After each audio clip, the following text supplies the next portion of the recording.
కవిత arrest అయిన తర్వాత ఢిల్లీకి తీసుకెళ్లారు. అయితే అక్కడ ఏంటంటే తన కుటుంబ సభ్యుల్ని కలవాలని అనుకుంటున్నారు. అయితే ఇంతకీ ఆ కుటుంబ సభ్యులు ఎవరు ఏంటి? సో ఈ అంశాన్ని మనకు వివరించడానికి మనతో పాటు ఉన్నారు ప్రముఖ రాజకీయ విశ్లేషకులు కృష్ణకుమారి గారు. నమస్కారం మేడం. నమస్తే మేడం. ఇప్పుడు చూస్తున్నట్టయితే కవిత గారి అరెస్ట్ తర్వాత తన కుటుంబ సభ్యుల్ని కలవాలని అనుకుంటున్నారు. అంటే ఈ అరెస్ట్ తర్వాత చాలా విషయాలు మనకు బయటకు వచ్చాయి. అయితే ఇక్కడ కోర్టులో తను మాత్రం అప్పీల్ చేసుకుంది ఏంటంటే నేను వాళ్ళని కలవాలి అని. ఇంతకు మా కుటుంబ సభ్యులు అంటే అందులో ఎవరెవరిని కలవచ్చు, కలిసే అవకాశం ఉంటుంది?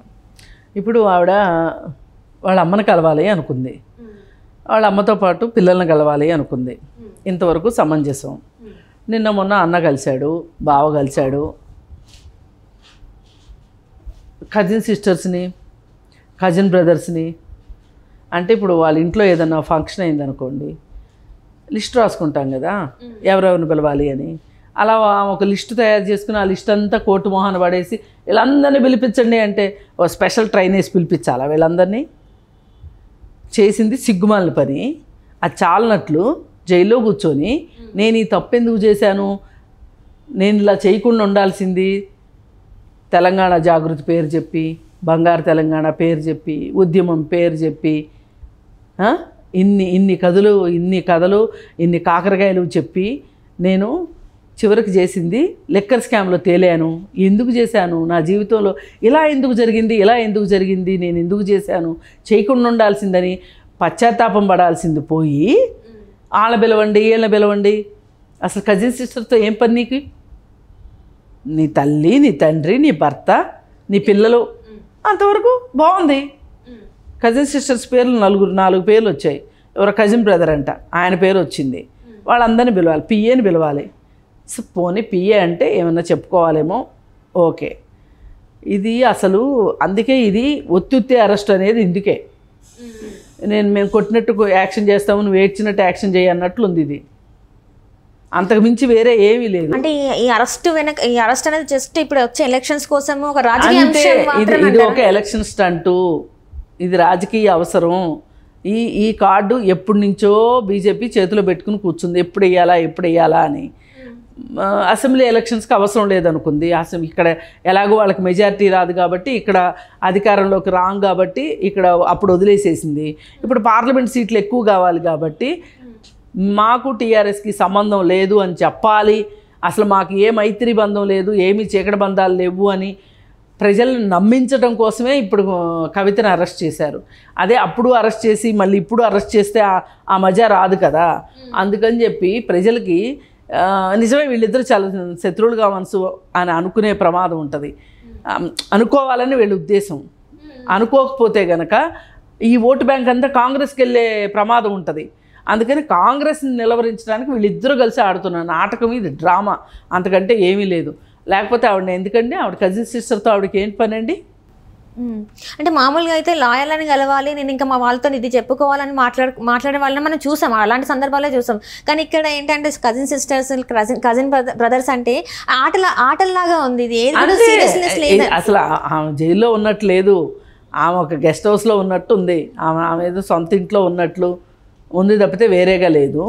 అసలు వేరే కేసుల్లో ప్రొఫెసర్ సాయిబాబా గారు అని ఆయన్ని 10 ఏళ్ళు జైల్లో ఉంచి, ఈ 10 ఏళ్ల మధ్యకాలంలో మా అమ్మకి క్యాన్సర్ వచ్చింది, నేను 90% వికలాంగుణ్ణి, నేను ఇంత వికలాంగుణ్ణి అయితే నా తల్లి నన్ను భుజాల మీద తీసుకొని వెళ్ళి స్కూల్లో దింపి మళ్ళీ స్కూల్కి వచ్చి తీసుకొచ్చుకునేది, నేను ఇంత చదువుకుని వాళ్ళ ప్రొఫెసర్ని అయ్యాను అంటే మా అమ్మే కారణం. అలాంటి అమ్మకి క్యాన్సర్ వచ్చింది, నేను ఒక్కసారి వెళ్ళి మా అమ్మని చూసొస్తాను అంటే 10 ఏళ్ల కాలంలో ఆయన్ని అనుమతించని వీళ్ళు ఇంత చేసి వాళ్ళ అమ్మ చనిపోయింది కూడా. ఎంత క్షోభపడి ఉంటాడు ఆ పెద్ద మనిషి. ఆయన మొన్న నిర్దోషిగా కోర్టు విడుదల చేసింది. ఎంత 90% అంగవైకల్యం అంటే ఆలోచించండి. వాళ్ళు ఎవరి సాయం లేకోకుండాను నుంచోలేరు, కూర్చోలేరు, నడవలేరు. అలాంటి పరిస్థితిలో వీల్ చైర్ కావాలి. అలాంటి మనిషిని ఒక చీకటి కొట్టు లాంటి దాంట్లో అండాసెల్లో వేసి మీరు ఇంత శిక్షించారు మీరు. అదే ఇవాళ కవితని ఇంత రాచమర్యాదలు ఎట్లా చేస్తున్నారు వీరు? ఎందుకు చేస్తున్నారు ఇంత రాచమర్యాదలు? అసలు అంటే మీ దృష్టిలో చేసిన నేరం అనిపించట్లేదా? మరి నేరం అనిపించకపోతే ఎందుకు అరెస్ట్ చేశారు మీరు? ఇంకొక పెద్ద ఆయన స్టాన్ స్వామి అని ఉండేవాళ్ళు, ఆయన ఆదివాసీల హక్కుల కోసం పోరాడిన పెద్ద మనిషి, 80 ఏళ్ల పైబడిన మనిషి. ఆయన అరెస్ట్ చేసి ఆయనకి పెరాలసిస్ వస్తే మంచినీళ్ళ గ్లాస్తో తాగలేకపోతున్నాను అని చెప్పి ఒక చిన్న టంబ్లర్ కావాలని అడిగాడు. 30 రూపాయలు 40 రూపాయల కంటే టంబ్లర్ ఉండదు. ఆ టంబ్లర్ ఇవ్వలేదు, ఆయన జైల్లోనే చనిపోయాడు. ఆయన ఆదివాసీ హక్కుల కోసం పోరాడాడు, ఒక పోరాట యోధుడు ఆయన. ఈయన సాయిబాబా గారు ఒక మేధావి. ఇలాంటి వాళ్ళకేమో మీరు ఎడాపెడా శిక్షలు వేస్తారు. ఇంత ఇదిగా ఒక్కసారి ఇంటికి వెళ్ళి వస్తాను అంటే 10 సంవత్సరాలు మీరు ఇంటికి పంపలేదు, 30 రూపాయలు వస్తువుని కొనిమ్మంటే కొనివ్వలేదు. అదే మరి కవితకి ఏం చేస్తున్నారు మీరు? 100 కోట్ల స్కామ్ లో ఉండి కూడా తనకి ఇంత రాజమర్యాదలు చేయాల్సిన అవసరం అదే కదా. అందుకే ఇది ఉత్తుత్తి అరెస్ట్ అనేది, అందుకే ఊరికనే కాదు. అంటే ఆల్రెడీ ఇప్పుడు ప్రజలు ఏమనుకుంటున్నారంటే ఆమెకి 8 రోజులు కస్టడీ విధించినా కూడా ఆమె వెంటనే ఇప్పుడు వచ్చే అవకాశాలు ఉన్నాయని చెప్పేసి ప్రజలు నమ్ముతున్నారు. మరి ఇది జరుగుతుందంటారా? చూడాలండి అసలు కేసు తీవ్రత ఏముంది, ఇప్పుడు దీని ఇంపాక్ట్ ఎలక్షన్స్ మీద ఎలా ఉంటుంది, ఏమన్నా మనకు ఉపయోగం ఉంటుందా ఉండదా సర్వే చేసుకుంటారు. సర్వే ప్రకారం ఆవిడని ఏం చేయాలో అది చేస్తారు. ఇంకా కొంతకాలం ఉంచితే మంచిది అన్నారు అనుకోండి, ఉంచుతారు. లేదు వదిలే అట్లాగే.